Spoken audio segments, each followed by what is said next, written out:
Okay, सो अभी मैंने chart share करा था प्लैनेट्स का, कंजंक्शंस की, फ्रेंडशिप, न्यूट्रल और एनिमी किस किस के साथ है ना। अब इसमें एक बात समझने वाली बात है, इस पूरे सोलर सिस्टम में दो गैंग हैं जो परमानेंट फ्रेंडशिप वाले गैंग हैं, ठीक है। ये आप समझो, मैं जो समझाऊंगा पूरी डिटेल में, ठीक है। एक गैंग तो ये रहा आपका सन, मून, मार्स, जुपिटर, ये परमानेंट गैंग है, वन।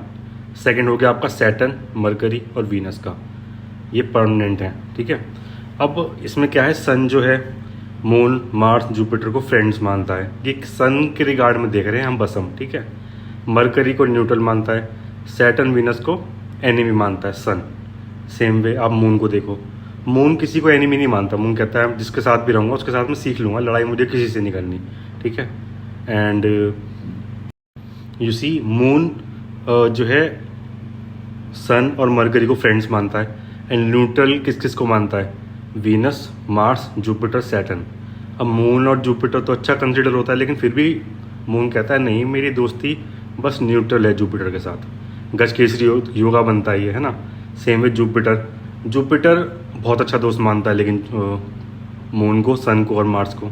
अब ये कैसे देखेंगे, अब इन अ चार्ट, अगर ऐसा कोई चार्ट है नॉर्मल, उसमें हम ये एक्सपेक्ट से देखेंगे कि जुपिटर देख रहा है मून को या मून जुपिटर को देख रहा है, तो उस हिसाब से वो फ्रेंड्स हैं या न्यूट्रल हैं या एनिमी कंसिडर करते हैं एक दूसरे को, ठीक है। तो एक्सपेक्ट वाले पार्ट में ये चीज़ आएगी, ठीक है। ये आपके परमानेंट ग्रुप्स हो गए, एक ये दो। सेम वे ये जैसे वीनस है, वीनस फ्रेंड्स मानता है मरकरी और सैटर्न को, ठीक है।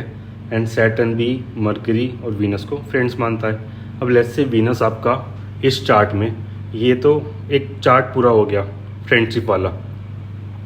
अब अगर उसको हम चार्ट में पुट ऑन करेंगे तो हम कैसे करेंगे, वीनस आपका यहाँ बैठा हुआ है, सो आपका वीनस यहाँ पे बैठा हुआ है फोर्थ हाउस में, ये फोर्थ हाउस है।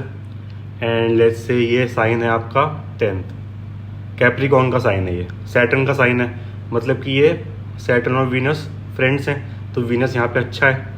लेकिन टेम्पररी फ्रेंडशिप के हिसाब से अगर चार्ट में कोई भी प्लैनेट कहीं पे भी बैठा हुआ है, उसका 1, 2, 3 एंड 1, 2, 3, यहाँ पे जो भी प्लैनेट्स बैठे होंगे वो टेम्पररी फ्रेंडशिप में आ जाएंगे, एंड बाकी सारे जो हैं एनिमी बन जाएंगे, ठीक है। अब लेट्स से ये सैटर्न के साइन में ठीक है, लेकिन सैटर्न इसके साथ में बैठा हुआ है, सैटर्न का साइन है, सैटर्न और वीनस साथ में है, अब ये एनिमी बन गए। समझ रहे हो आप मैं कहाँ जा रहा हूँ। ये वाला कॉन्सेप्ट हर प्लेनेट के साथ आपको अप्लाई करना है। लेट्स से सन आपका यहाँ बैठा हुआ है, ठीक है, सन यहाँ पे है ये 9th, ठीक है, और जुपिटर अभी तो ये स्ट्रॉन्ग है। और फ्रेंड्स कौन कौन है इसके, 1, 2, 3 एंड 1, 2, 3, ये तो हो गए यहाँ पे जो बैठा होगा, ये तो फ्रेंड्स हो गए, टेम्पररी फ्रेंडशिप। एंड अब ये जुपिटर के साइन में सही है, जुपिटर अगर साथ में बैठा हुआ है तो अब ये एनिमी हो गया, ठीक है। आई नो थोड़ा कॉम्प्लिकेटेड है, ये तो आपकी नेचुरल फ्रेंडशिप हो गई सारी, ठीक है।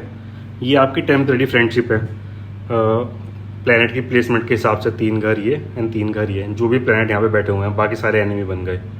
अब क्या अप्लाई करना है आपको, अब यहाँ आ जाओ, natural friendship, temporary friendship, results क्या होंगे, friends plus friends is equal to great friends, neutral plus friends is equal to friends, enemy plus friends is equal to neutral, friend plus enemy is equal to neutral, neutral plus enemy is equal to enemy, enemy plus enemy is equal to great enemy, ठीक है। तो देख रहे हो आप कहाँ जा रहा है, ये थोड़ा कॉम्प्लिकेट हो रहा है, लेकिन आप समझोगे तो बहुत ही मैंने सिंप्लीफाई करके बताया आपको। 2 ग्रुप, ये वाले प्लैनेट जो हैं सारे इनको फ्रेंड्स मानते हैं, ज़रूरी नहीं है वो भी इनको फ्रेंड्स मानते हो, ठीक है, समझ गए बात को। देन जहाँ पे प्लैनेट बैठा हुआ है उससे 3 घर आगे 3 घर पीछे जो भी बैठा है वो फ्रेंड्स हैं, एंड ओन साइन में अगर वो प्लैनेट बैठा हुआ है तो एनिमी बन गया, ठीक है। अब ये वाला कॉन्सेप्ट को आप अप्लाई करोगे, ठीक है। सेम वे भी कमेंट आया था सैटर्न और मार्स का, सैटर्न कंसिडर करता है मार्स को एनिमी, सन को भी एंड मून को भी, ठीक है, बट मार्स नहीं कंसिडर करता। मार्स कहता है ठीक है इट्स न्यूट्रल टू मी। अभी एक्सपेक्ट पे डिपेंड करेगा, मार्स सैटर्न को देख रहा है या सैटर्न मार्स को देख रहा है, ठीक है।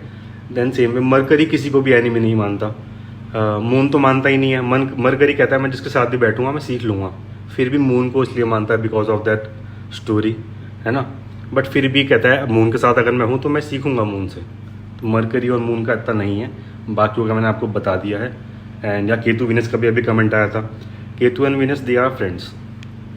ओके, सो ये सारी बेसिक चीज़ें हो गई। आपने अभी मैंने बताया था पहली वाली वीडियो में भी, साइंस कैसे देखते हैं, डिग्री से कैसे जज करते हैं प्लैनेट कितना पावरफुल है कितना नहीं।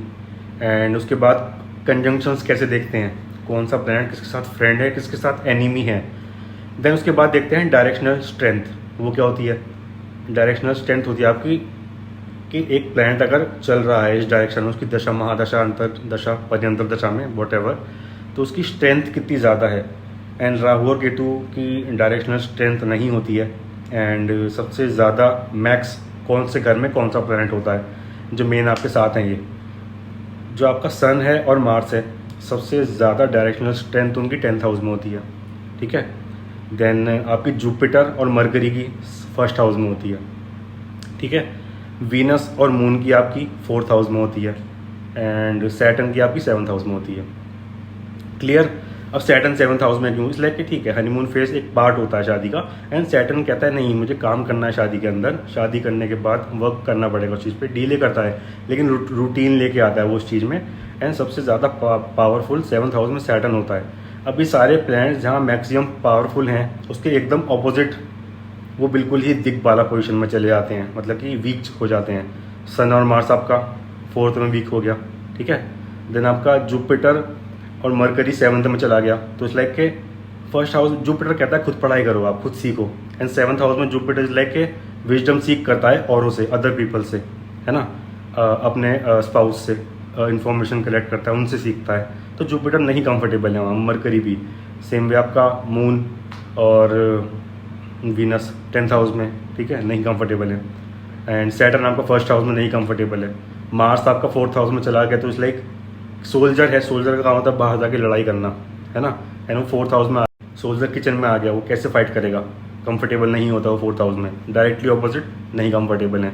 एंड सन आपका 10th हाउस में इस लाइक नून टाइम, दोपहर का टाइम के आप बॉर्न हो। सन आपके फादर हैं, कैरियर है, 10th हाउस है, स्ट्रॉन्ग, सबसे स्ट्रॉन्ग पोजीशन है। दिग्बाला में वो जाता है 4th हाउस में, जब रात के टाइम कोई बॉर्न होता है, ठीक है, मिडनाइट के अराउंड, तो वो ऐसे देखते हैं। एंड तो ये मेन चीज़ें होती हैं जब आप चार्ट को देखते हैं। थोड़ा डिफरेंट कॉन्सेप्ट है, आप ध्यान से देखोगे तो मैंने बहुत सिंप्लीफाई करने की कोशिश करी है। एंड अदर चीज़ें भी मैंने सब कुछ डिस्कस करा हुआ है। कुछ नहीं आपको समझ में आता आप कमेंट में पूछ लेना, या कैसे भी मैं वीडियोस बना दूंगा। एंड द पेंडिंग वीडियोस जो हैं अभी राहु केतु की, वो भी मैं कवर करूँगा। ठीक है।